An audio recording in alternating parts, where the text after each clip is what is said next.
నా పేరు చెన్నకేశవరెడ్డి. నాకు తుంపాల్లో 10 ఎకరాల పొలం ఉంది. మొన్న వచ్చిన మిచం తుఫాను వల్ల నా పంట పొలం మొత్తం నాశనమైపోయింది, నీళ్లతో నిండిపోయింది. నా కష్టం మొత్తం వృధాగా పడిపోయింది. నా కుటుంబం నేను పస్తులుండాల్సిందే. నా దగ్గర ఫోన్ ఉన్నది కానీ నేను మిచం వార్తని చూడలేదు.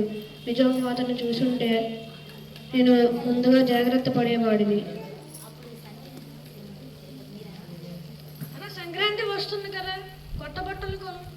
మన దగ్గర తినడానికే డబ్బులు లేవు. సరస్వతి స్కూల్ ప్రిన్సిపల్ గారు పదే పదే ఫీజులు కట్టమని అడుగుతున్నారు.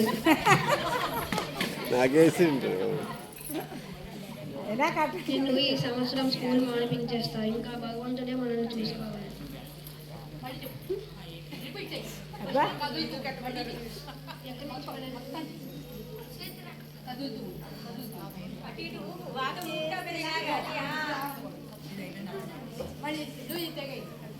నాకు 10 ఎకరాల పొలం తుంపాల్లో ఉంది.